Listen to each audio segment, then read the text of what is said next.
Oke, halo teman-teman. Jadi kembali lagi di tutorial metode numerik, di mana video ini merupakan video tambahan ya. Di video kali ini kita akan eh, membahas kemungkinan eh, soal yang akan keluar di ujian UAS metode numerik nanti. Nah, di ujian metode numerik itu mungkin secara umumnya atau secara kasarnya aku gambarkan, dia itu terdiri dari eh, dua jenis. Nah, jenis yang pertama itu adalah manipulasi codingan atau dalam kurung source code.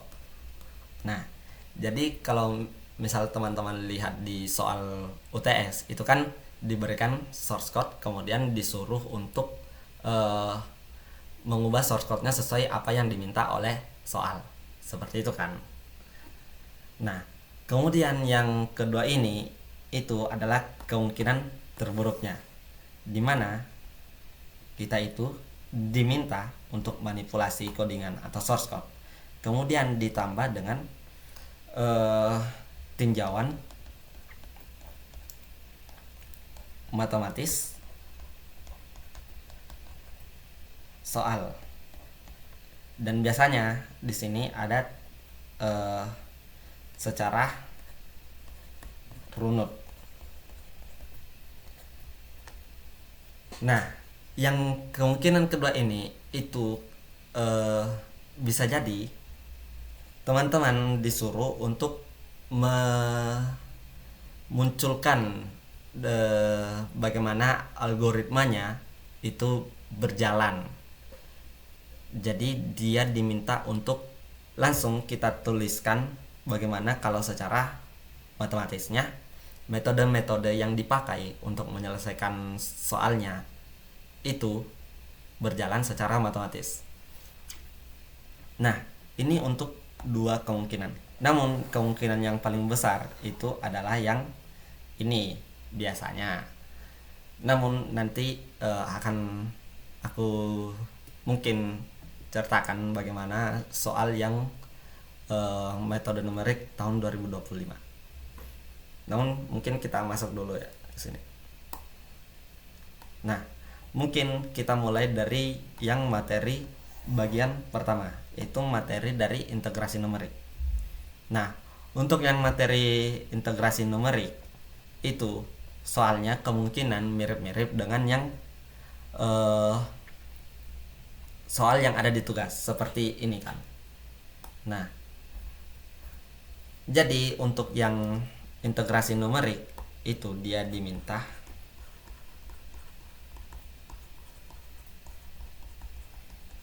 kemungkinan besar itu kita cuma diminta manipulasi codingan.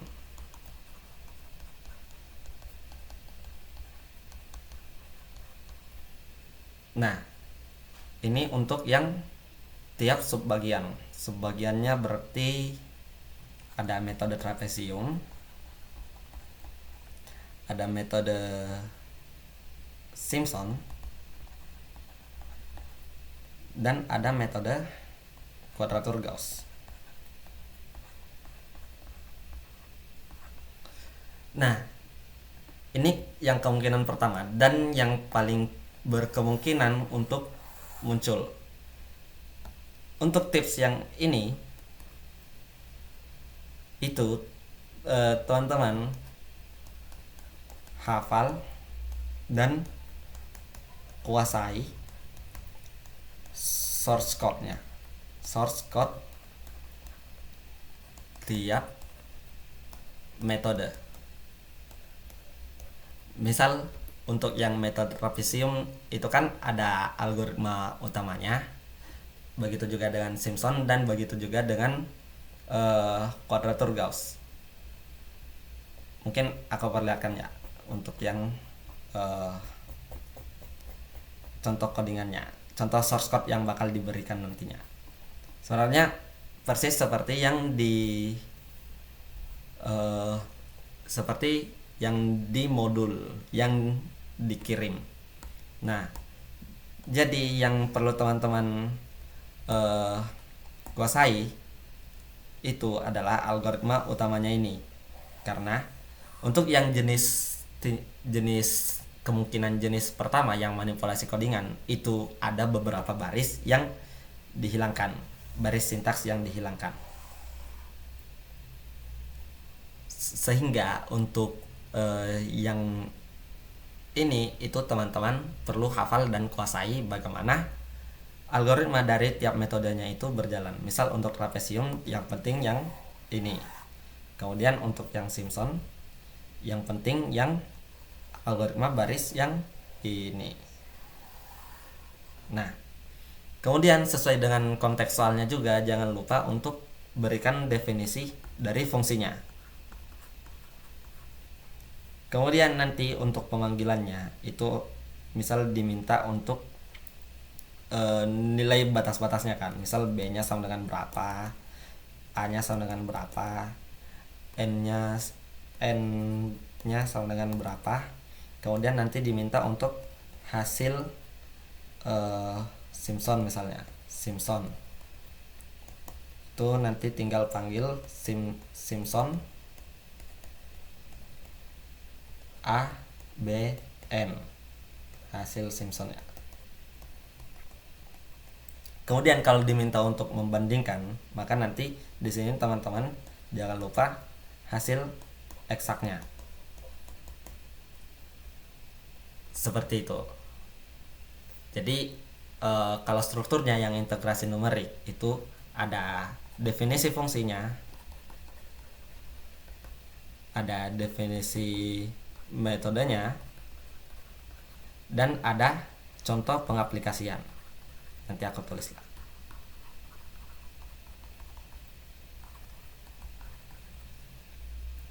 Seperti itu. Itu untuk yang integrasi numerik. Oh, ini masih Simpson ya. Nah, coba kita lihat yang Gauss, kuadratur Gauss. Nah, kalau yang kuadratur Gauss itu kan baris intinya, baris sintaks yang intinya itu yang ini. Jadi jangan lupa untuk menguasai dan menghafal untuk yang ini. Kemudian untuk yang harus dihafal yang kedua itu adalah yang library-nya. Karena seperti yang kita tahu untuk yang kuadratur Gauss itu dia berbeda-beda jenis library-nya untuk tiap jenis soalnya. Jadi misal di sini bentuk bobotnya yang ini atau yang ini atau yang ini itu menggunakan bentuk polinomial yang beda-beda, sehingga perlu library yang beda-beda juga. Misal tadi Legendre library-nya ini, yang Chebyshev library-nya ini, dan Jacobi library-nya ini. Yang Laguerre sama Hermite kemungkinan enggak ya, soalnya itu nanti di mata kuliah lain. Nah, jadi yang perlu teman-teman kuasai untuk yang kuadratur Gauss ini itu adalah bentuk bobotnya. Ini satu. Kemudian library-nya. Kemudian baris sintaks intinya. Seperti itu. Kemudian di sini ada pemanggilannya. Itu juga yang dimanipulasi gitu. Nah, jadi pada intinya untuk yang integrasi numerik ini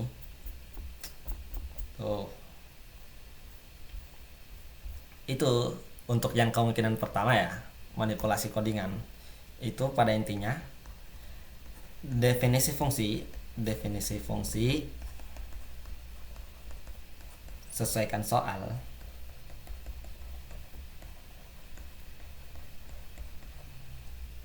Yang kedua itu ini bagian ya, berarti bagian definisi fungsi. Ini bagian definisi bagian, mungkin bagusnya aku tulis bagian source code metode. Kemudian yang ketiga itu pemanggilan metodenya, contoh pengaplikasian metodenya.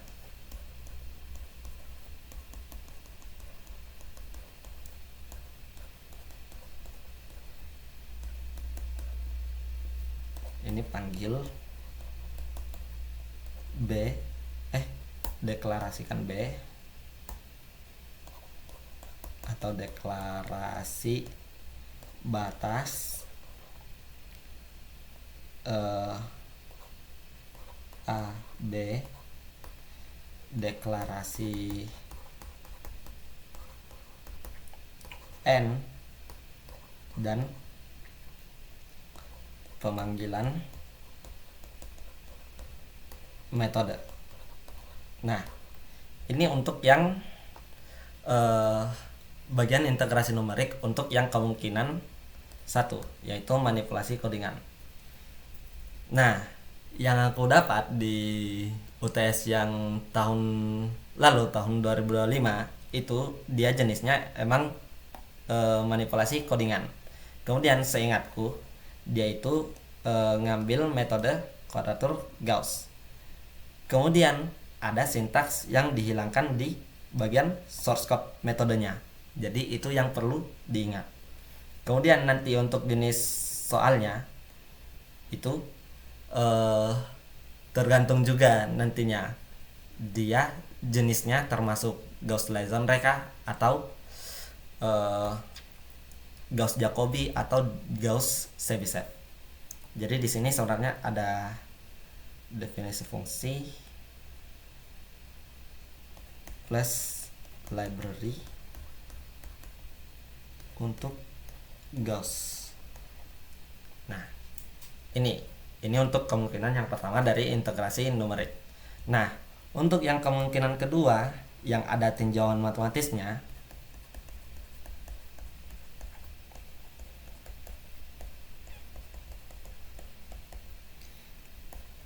itu dia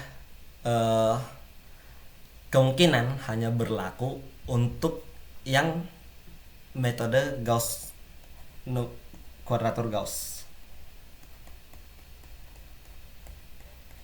Nah, kenapa aku bilang yang kemungkinan kedua yang tinjauan matematisnya itu cuma berlaku untuk Gauss kuadratur?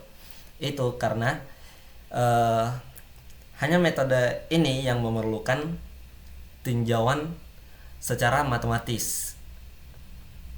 Kenapa? Nah, coba kita lihat misal di contoh soalnya yang ada di tugas 3.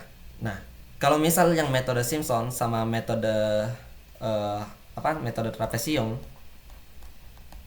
itu cuman definisi fungsinya, kemudian definisi metodenya, dan pengaplikasiannya. Nah, kalau di bagian sintaksnya kan, kalau di bagian source code-nya kan itu kita langsung masukkan saja bagaimana fungsinya, terus sintaks untuk metodenya, dan kemudian pemanggilannya itu kan bersifat bebas ya. Misal kita mau masukkan A-nya sama dengan 0 dan B-nya sama dengan V. Kalau yang soal satu ini, itu kan boleh-boleh aja kan kalau di bagian ketiga ini untuk yang metode trapesium dan metode Simpson. Nah, namun berbeda halnya dengan yang metode kuadratur Gauss-Legendre, ini tuh dia perlu tinjauan secara matematis karena bisa kita lihat di sini untuk batas-batas dan bentuk integran itu kan bergantung banget dengan jenis polinomial, jenis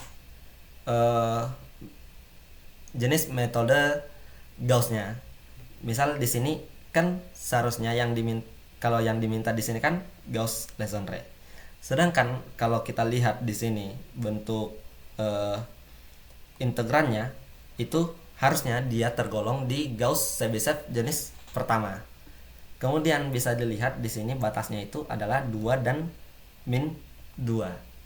Nah, kemungkinan banget nih ya, kemungkinan banget dia itu kita disuruh untuk mengubah batasnya dari min 2 ke 2 menjadi min 1 ke 1. Karena kita ingat lagi kalau metode kuadratur Gauss itu kan interval standarnya min 1 ke 1. Nah, bisa jadi kita diminta untuk mengubah ini menjadi integral seperti ini. Nah, jadi di situ untuk tinjauan matematisnya. Di sini nanti berapa? Itu coba teman-teman pelajari lebih lanjut aja. Nah, jadi itu yang kemungkinan kedua. Kita diminta untuk menderivasikan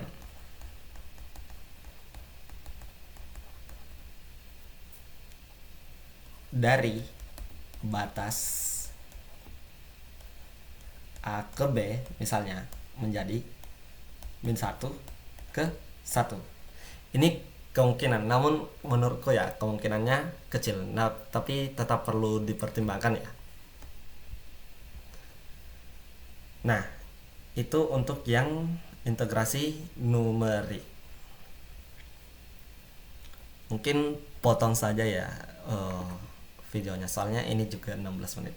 Oke, kita lanjut ke metode untuk yang pembahasan yang materi matriks di video selanjutnya.